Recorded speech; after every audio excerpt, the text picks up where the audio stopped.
I'd like to introduce our first speaker. This man has been a space addict since he was 4 years old. He's been in love with outer space. How amazing is that?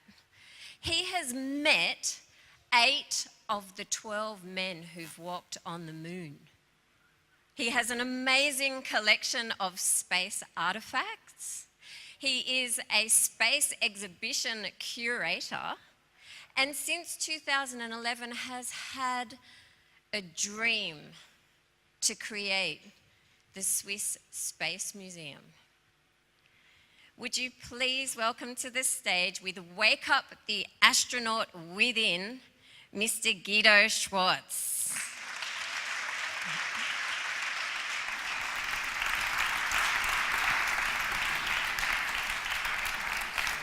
This is me at the age of 4. I played with Viewmaster, you maybe know that. And I wanted to be an astronaut, like the Mercury 7. And while others played cowboy and Indians, I played astronaut, and I followed the adventures of Kirk and Spock. So my astronaut within woke up very early.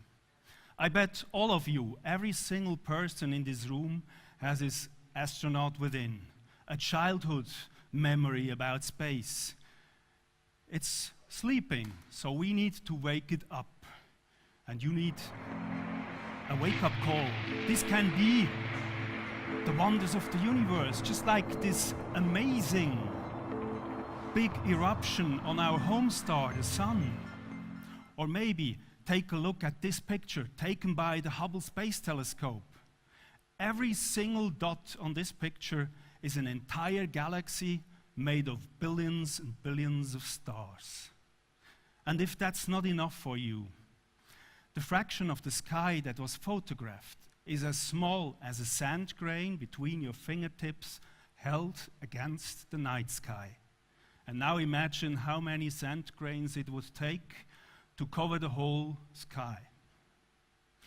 Maybe you're the person who needs stories of the astronauts, just like Charlie Duke. He was one of the 12 men that walked on the moon.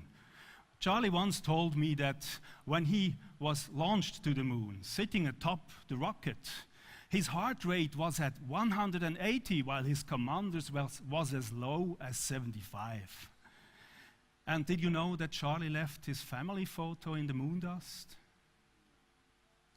Or maybe you have never seen this.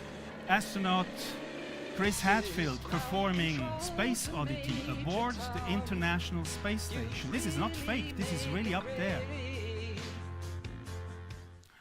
Or maybe you're more with big numbers and huge dimensions, so your astronaut maybe wakes up when you find out that Elon Musk's rocket is not a toy rocket, but an unbelievable, huge piece of finest engineering.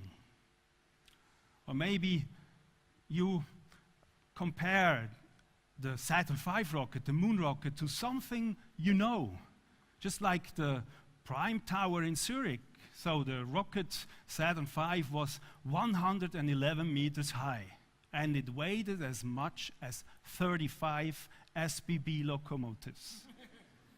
Unbelievable, isn't it?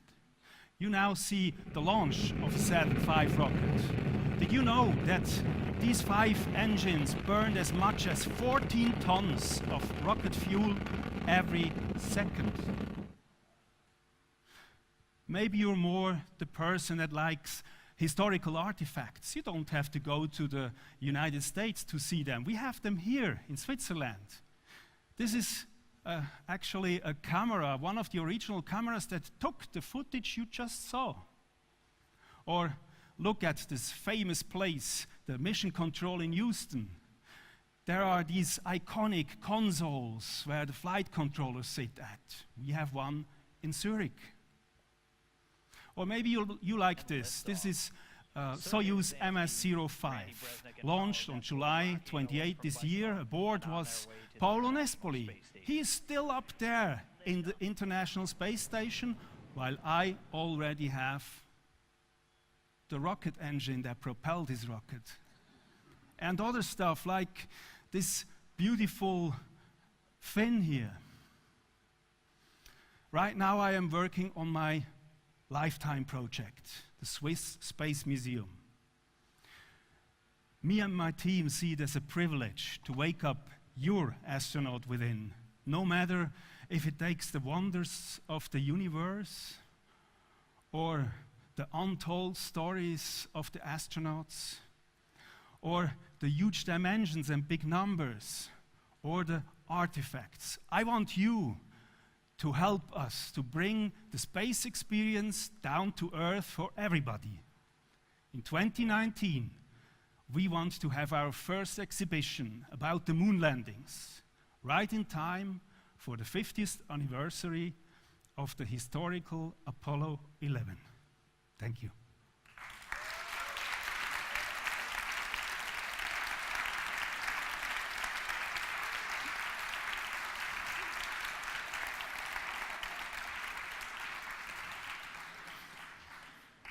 How amazing is that? The Swiss Space Museum, right? Thank you. That's so incredible. And I wanted to know, how do you come across all these amazing artifacts? I mean... Well, you know, they fall from the sky.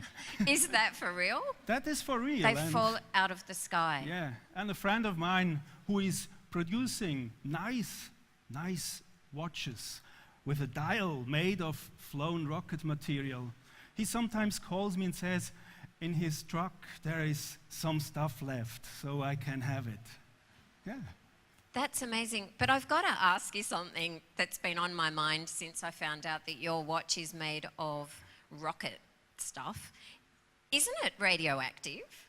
Like, is this stuff radioactive that comes down from space? No, we don't need the radioactivity to ignite and to shine, you know. No, we don't need it. We definitely don't need it. I'm just wondering if it is, you know, because I just have this concept of... No. Rockets fly by normal stuff like hydrogen. Yeah, so you don't need to worry. Okay, so maybe you can let us know. Are you going to sell those watches in the museum? Yeah, of course. Because I'd quite like a watch made of rocket.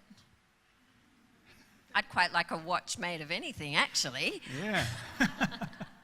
Anyway, thank you so much. Thank you. What a fascinating and amazing man you are. Thanks. Thank you. Thanks I a can't lot. wait to go to the museum.